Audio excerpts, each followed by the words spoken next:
শুভ সকাল আমার প্রিয় বন্ধুরা, কেমন আছো তোমরা? সবাই ভালো আছো, সুস্থ আছো? আমরা কিন্তু আজকে আর ভালো নেই। আমরা বলতে আমি ভালো নেই, প্রচণ্ড অসুস্থ হয়ে গেলাম, মানে কি বলবো আর তোমাদের। তো বন্ধুরা দেখতে পাচ্ছ ব্লগটা শুরু করে দিলাম। তো অনেকটাই কষ্ট করে শুরু করেছি, অনেকটা লেটে উঠেছি। আজকে উঠেছি আমরা ঘুম থেকে মোটামুটি পৌনে 8টা, কারণ রাত্রে শরীরটা এতটা খারাপ ছিল, পেটে ব্যথা, মানে কি বলবো আর জ্বর, মানে সব দিক থেকে একদম বাজে অবস্থা হয়ে গেছে। সকালবেলার ঘুম থেকে উঠতেই পারছিলাম না। তো যাই হোক, অনেকটা কষ্ট করে উঠলাম। তো ওঠার পরে আর খাবার দাবার কোনো কিছু বানাতে পারিনি, শুধু পুপুনকেও কর্নফ্লেক্স খাইয়ে দিয়েছি কলা দিয়ে, দুধ দিয়ে। আর ওর যে খাবার দাবার বানানো, ওগুলো কোনো কিছুই বানাইনি, মানে বানানো খাবার কোনো বাচ্চা, সব রেডিমেড খাবার খাইয়ে দিয়েছি। তো বরকেও বলেছি যে তুমিও খেয়ে নাও, যেটা পারো সেটা খাও, আর আমি আর আজকে কিছু করবো না, কারণ এতটা খারাপ লাগছে। পেটের ব্যথা হলে কেমন লাগে বলো? তো এরকমই বলতে পারো, মানে এত খারাপ লাগছিল। তারপরে যাই হোক, বরমশাই বিছানাটাকে তুললো, ঘর ঝাড়ু দিল, টুকটাক যা কাজ ছিল করলো। আর পুপুন দেখো ওইদিকে ঘরের পরিস্থিতিটা যে করেছে, মানে আমার রাগে একদম কিটকিট করছে শরীরে, আর কী করবো বলো।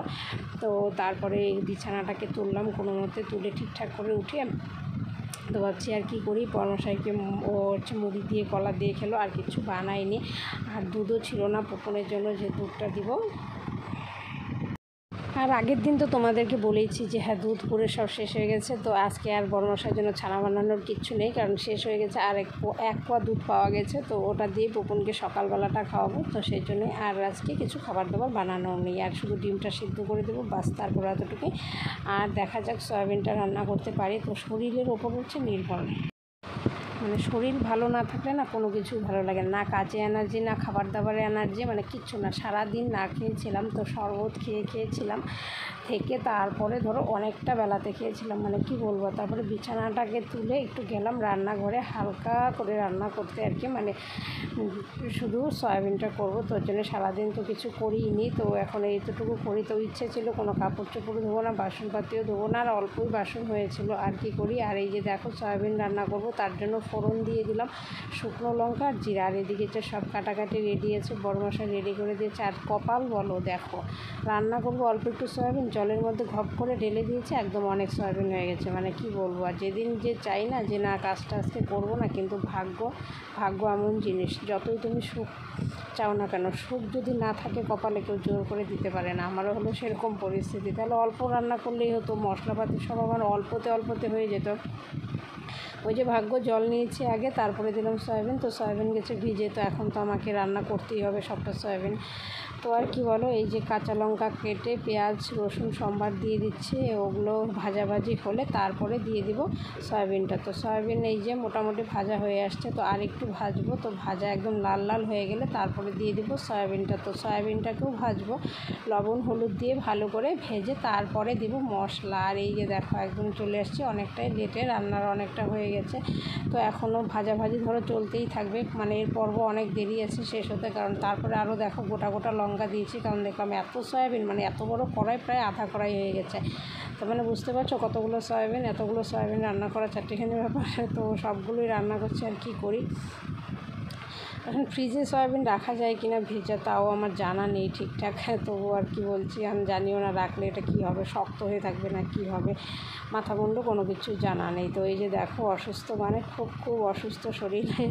তো ওই অসুস্থ শরীর নিয়েই রান্না করছি আর কি। তো এখন রান্নাটা হয়ে গেলে, পুকুনের ভাতটা ওইদিকে হয়ে গেছে, এখন সয়াবিনটা হয়ে গেলেই রান্নাটা আমার কমপ্লিট হয়ে যাবে আর কি। তো ভাবলাম একটু আসি তোমাদের সামনে, এই অসুস্থ শরীর নিয়ে দেখাই, একটু দেখো কেমন লাগছে, কী বলি বলো। তো আছে এই যে সয়াবিন, তো এখনও রান্না চলবে, আরও কিছুক্ষণ চলবে, জোর কদমে চলবে। আর আমি স্ট্যান্ডে দিইনি মোবাইলটা, হাত দিয়েই করছি। আর এই যে দেখো শুয়ে বসে দিন কাটছে, সারাটা দিন শুধু বিছানায় শুয়ে তারপরে এমন একটা ঘটনা ঘটে গেল, মানে কি বলবো। আমার ফেসবুকটা পুরো উড়ে গেছিলো, 3টেতে উড়ে যায় রাত্রে। তারপরের দিন আমি পাই সেই ফেসবুকটাকে, মানে এটার জন্য এতটা মন খারাপ লাগছিলো, মানে কি বলবো আর তোমাদের। সেই খুব প্রচণ্ড মন খারাপ ছিল এই ফেসবুকটার জন্য আমার। তো আর কি, তাও শুয়ে থেকে উঠে, মানে রান্না করে একটু শুচ্ছি, আবার উঠছি, আবার শুচ্ছি, এইভাবে করতে করতে কাজটা কমপ্লিট করলাম। তো এখন হলো আর লেট করা যাবে না, এখন আমি গ্যাসটা মুছে নিই, কারণ গ্যাসটা না মুছলে অনেকটা লেট হয়ে যাবে আবার। কারণ পুকুরগুলো তো সব টাইমলি করতে হবে বলো, যতই অসুস্থ থাকি, ছোটো বাচ্চা, ওকে টাইম টু টাইম না খাওয়ালে, ঘুম পাড়ালে ওরও খারাপ হবে। তো ওই জন্য হলাম ঠিক আছে গ্যাসটাকে মুছে নিই। গ্যাসটা মুছে নিয়ে তারপরে আমি আমার স্নান টান করে জামা কাপড় দু একটা আছে ওগুলো সব ধুয়ে, যে কটা বাসন বেরিয়েছে ওগুলো ধুয়ে তারপরে পুপনকে স্নান করাবো, এই আর কি ইচ্ছে আছে আর কি বলো। আর এই যে গ্যাসটা একটু ভালো করেই মুছে নিব, কারণ পেঁয়াজ রসুনের রান্না হয়েছে, আর পেঁয়াজ রসুনের রান্না হলে না মুছলে একদমই ভালো লাগে না। তো ওই জন্যই মুছে নিচ্ছি। মুছে নিয়ে তো জানোই যে আজকে কীরকম শরীরটা খারাপ, মানে কি বলবো, আর সত্যি অনেকটা খারাপ, মানে এতটা খারাপ লাগছিল, চলার মতন পরিস্থিতি না আর কি, তবুও আমি চালিয়ে যাচ্ছি, বন্ধ দিইনি আর কি। এত খারাপ শরীর নিয়ে চলা যায়, আর শুয়ে থাকবে কি বলো, ছোটো বাচ্চা, ওর পেছন পেছন দৌড়োতে হয়, ধরতে হয়, ওকে আর শুয়ে থাকা, হ্যাঁ যখন ও শুবে তখন তো আমার শুইতেই হবে, তখন না শুয়ে পারবোই না কিছুতেই থাকতে। তো বন্ধুরা দেখতে পাচ্ছ, এখনও যারা চ্যানেলটি সাবস্ক্রাইব করোনি তো প্লিজ চ্যানেলটা সাবস্ক্রাইব করে দাও, সাবস্ক্রাইব করে দিয়ে বেল আইকনটি প্রেস করে দাও, আর নোটিফিকেশান বেল আইকনটি প্রেস না করলে কিন্তু নোটিফিকেশান যাবে না। তো সবাই একটু প্লিজ ভালোবাসা দাও, কেমন হচ্ছে ভিডিওগুলো একটু কমেন্ট করে বলো, একটু সাপোর্ট করো, এই তো তোমাদের কাছে চাওয়া আর কি বলো।